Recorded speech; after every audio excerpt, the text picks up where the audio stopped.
Hello, welcome to the Dyslexia Resource Center podcast, and I'm Dr. Laura Cassidy. I'm the board chair for Louisiana Key Academy, which includes Dyslexia Resource Center. And I want to talk today about reading out loud.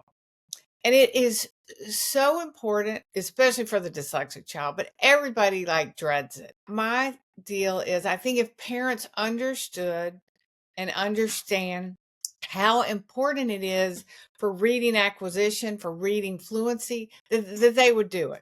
So we're going to give it a try to hopefully help parents and teachers and the dyslexic child themselves understand how reading out loud is important, even if it's boring or frustrating or time consuming, whatever. It's important. So first, we're going to start as we talk about reading out loud, why it's frustrating and what's going on. Let's see if we can start with that. So when you're reading out loud as a dyslexic student, or if the parent or the student himself or the teacher, there's two ways to do it. One is to do it with a parent or a teacher or a volunteer. And the goal is that the person listening to you read or listening to the dyslexic student read will give gentle feedback. Now, to do that, you've got to be somewhat knowledgeable about what dyslexia is. And depending on how old they are, where and how much instruction they've had, where are they in their journey to acquire reading skills? It is possible for a dyslexic child to read one word or one sentence and then a paragraph later or a page later not get that correct, not get the word correct, or they can't read the sentence. And so you may think, oh my gosh, this child is not paying attention, or you can't think that because they're using this inefficient system, a different system than the non-dyslexics. And that happens. And so what we're trying to do is give the child exposure to words in context so that they're hearing the word, saying the word, learning the word, and they're putting down these networks so that they are learning what they're reading, that the next time they read these words or a specific word, they'll be able to pull it up and access what that word sounds like and what it means. And so it is important that you, as the listener, are very patient, that you understand they might stumble over words they knew before. They may go very slowly and they may be frustrated. So it's a journey, but one that is going to help your child or dyslexic child become a better reader. The goal of reading is reading fluency. The goal of reading is to comprehend, right? That's the goal. We have a lot of tools that we use to get to the end point, but you've got to keep in mind what we're trying to do is help a student learn to read, like to read, and acquire knowledge through reading. Because when you're young, very young, you get most of your information through oral language with other people or through different channels. But as you get older, the way that we learn, and of course this may be changing with podcasts, but it still is very important that as one gets older, that they're able to access the content and the knowledge of the spoken word through reading. Not that it's easy, and it can be frustrating. So let's talk about what should the child read? And you want to find books that the child or the student is interested in.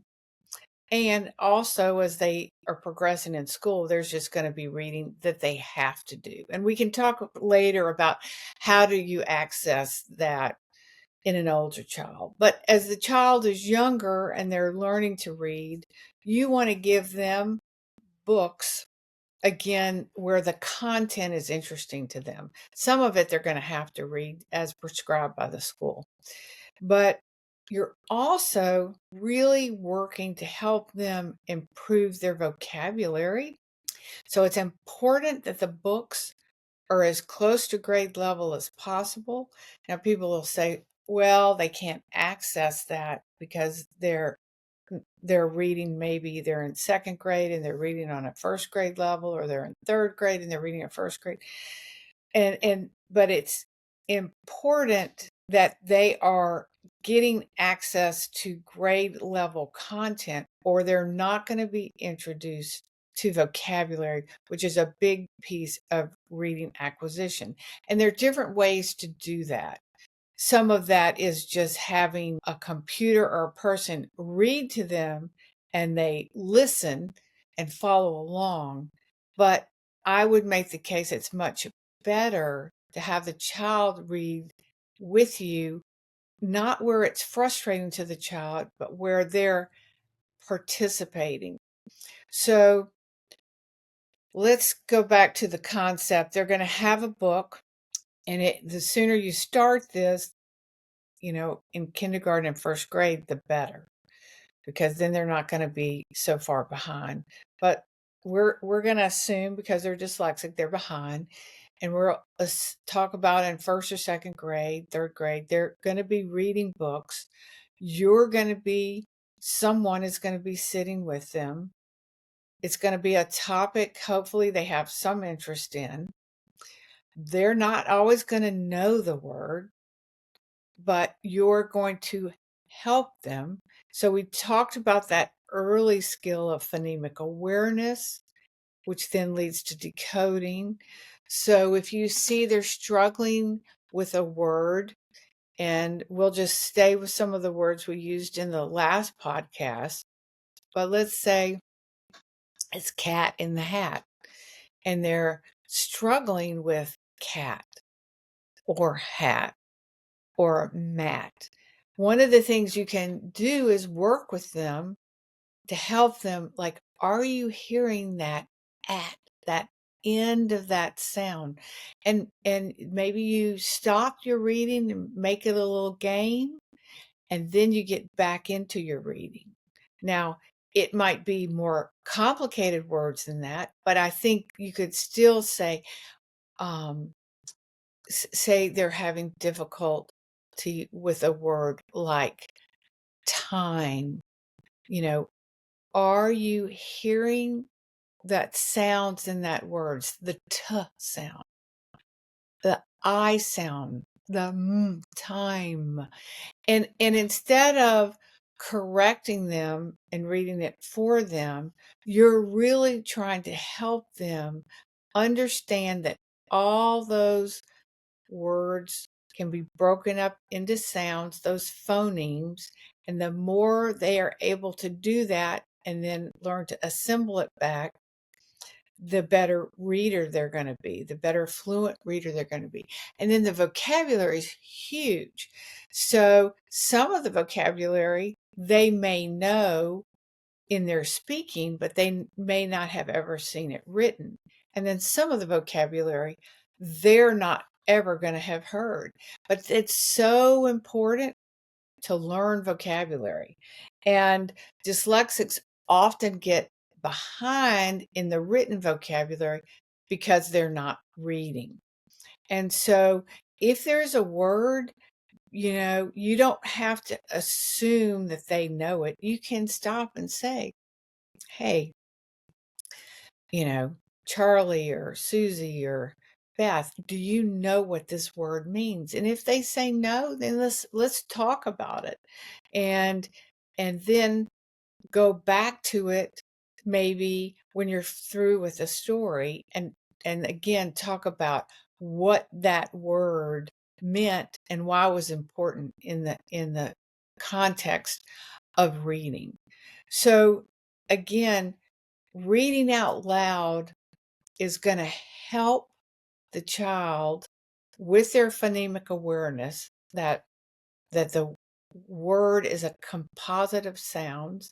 It's going to help them with the vocabulary, and it's going to help them see what the word looks like. And all those three things are important for fluency. And this is something that should be done every night, starting, certainly, I think having the child read in first grade. In kindergarten, it can be you reading to them and maybe asking them, do you recognize this letter? Do you recognize this short vowel, consonant, vowel word? But in first grade, on till through this window of first through fifth grade, where you really have the acquisition of reading skills and how the child's going to read for life, you want to read with them every night.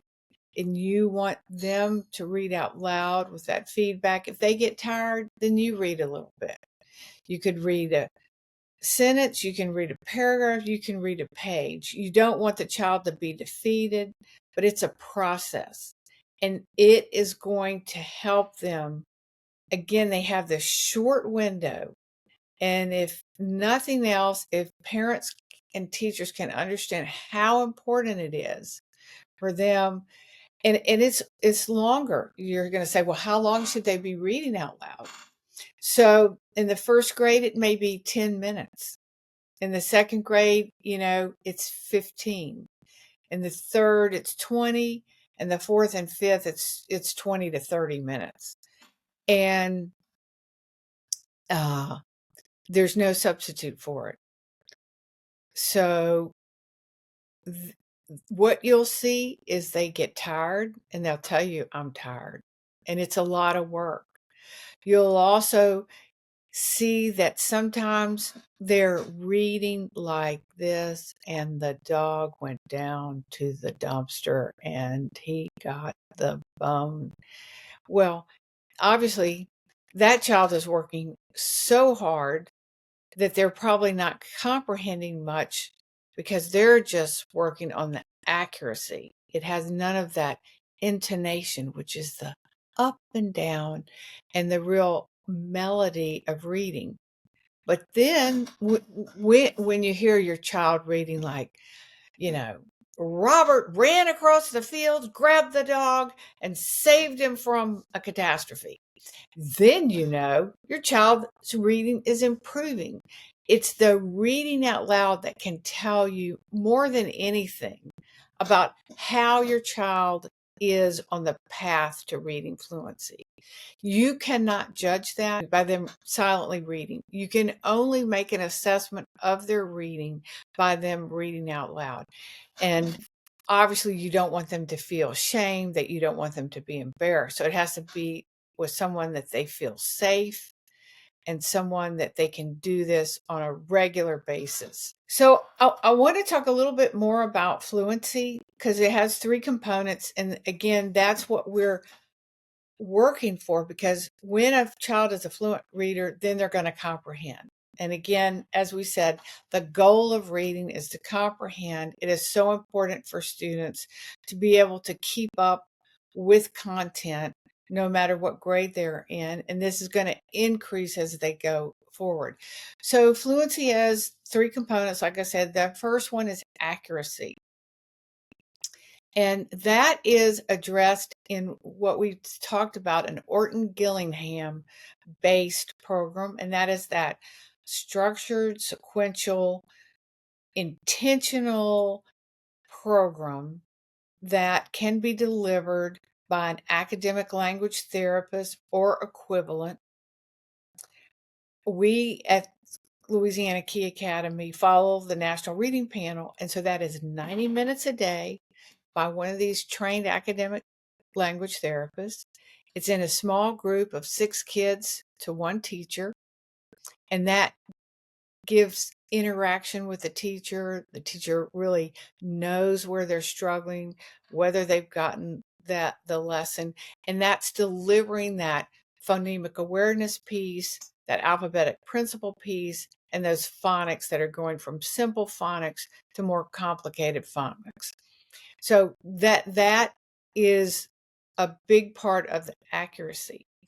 Also, when they're reading out loud, the reading is going to help their accuracy too. So they're going to get it in the Horton-Gillingham. Sometimes they call it language therapy, and they're also going to get it as they're reading out loud, because if they mispronounce a word, you're going to help them work through the correct pronunciation. So then there's the speed. So fluency is accuracy, speed. We've talked about the dyslexic brain using an inefficient system for reading, and that is not the system that the non-dyslexics are using. So that means they're slower reading readers. It takes them more work. And this is incredibly important, because even if they can read accurately, it's going to be more work than a non-dyslexic. And the hallmark of an adult dyslexic is, amongst other things, a bad speller, but a slow reader. And when I say slow, it could be really slow or a little bit slow. It's going to, there's going to be a range. But the dyslexic is never going to be a fast reader like a non-dyslexic, because they're using that different part of the brain.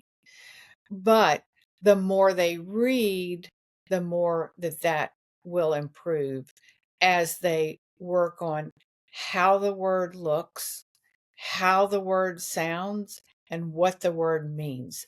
All those three components, which they're going to get with reading out loud, reading books. So again, why it's so important.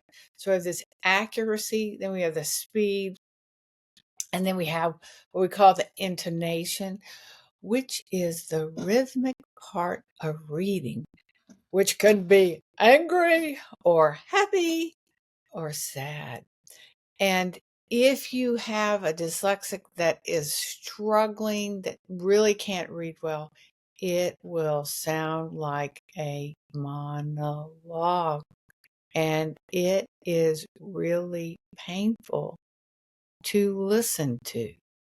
But if you keep up with this reading out loud and you have this intentional Orton-Gillingham program, that is going to improve over time.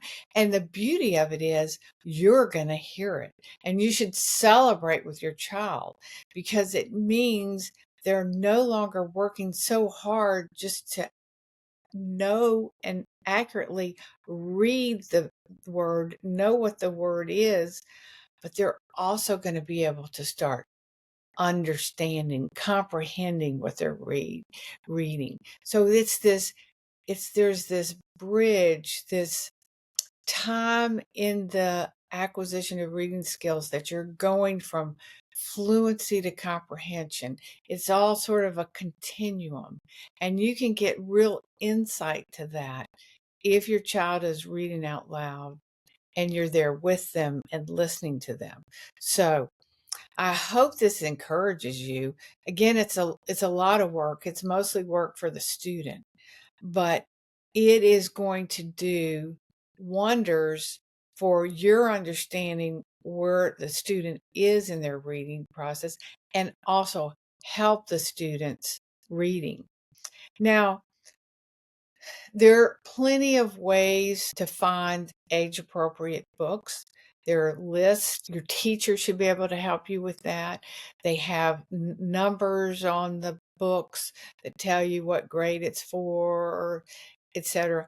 But again, you want to stay as close to grade level as possible, because they need that vocabulary. That's one of those three areas, what that word means. The richer the vocabulary, the more it's going to help with the reading fluency.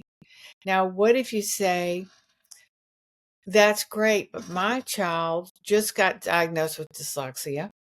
They're in the fourth grade and they're reading on a first or second grade level, which we see all the time. So there are so many programs out there now with text to speech. We actually did a episode. We've talked about several times on a couple of podcasts, but I'm not endorsing one product, but I will tell you there are many products, and some of them were Microsoft Immersion, Kurzweil.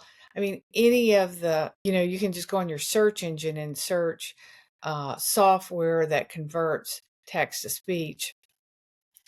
So say your child is in the fourth grade, they're reading on a first grade level. I would do two things. I would, one, get this text to speech software, sit with the child at first so they'll do this, and then have the child listen to the book, but follow along. And you got to get it obviously in the right voice that the child is interested. But they are following along and they are seeing the word as it's being said and as it's being pronounced. You can do that yourself. And ideally, again, what you can do is read part of the book to them and let them read part of it. Or maybe you read a page and then you ask them to read a page, the same page. Or you read a paragraph and then ask them to read the paragraph. I mean, there's multiple ways to do it. What you don't want to do is embarrass the child or make the child feel defeated. Other ways that can help a child learn in their reading fluency is if they're in a group and they listen to each other read, as long as they're following, seeing that text as it's being read, that can be helpful as well. You can make a game of it, like I said, or other things that are good are plays. Because what happens with plays and drama is that people have to repeat the lines over and over, right? And the lines are going to be written down and they're going to be hearing other lines. So that is a great way for a dyslexic or a dyslexic school or dyslexic class to help with language and reading fluency, is to take a play and then to divvy up the characters and have that rehearsal for the play so that the kids are learning vocabulary and, again, the sound of the word and linking it to the print of the word. So we've talked about different ways, again, that you can encourage your child to read out loud. Obviously, there are other things. Make a fun place for a child to read. Make it into something that, for a girl, maybe it's being a princess in a fairy tale. And if it's a boy, maybe it's in a cave or they're a warrior. Getting things that appeal to them, books that appeal to them. You can even act out at home. You could have a play just with a parent and a child where you dress up, make it fun. Again, repeating that language, learning that language, matching that spoken word with the print. I mean, I think my problem is I have lots of ways and people get tired of hearing it. But you just want to do it in a way, again, that doesn't embarrass the child and that the child would participate. Because I can tell you, as they get older, and especially into middle school, they're not going to want to participate with you. You've really missed the crucial window and they're going to have a lot of homework. So really use that first through fifth grade window when they're really acquiring these reading skills to do that reading out loud with your child, with feedback, understanding their limitations and listening to that intonation for when they're tired and really they're working hard. And then maybe you reward them in whatever fashion you think is appropriate when you have a good session, when you finish a book.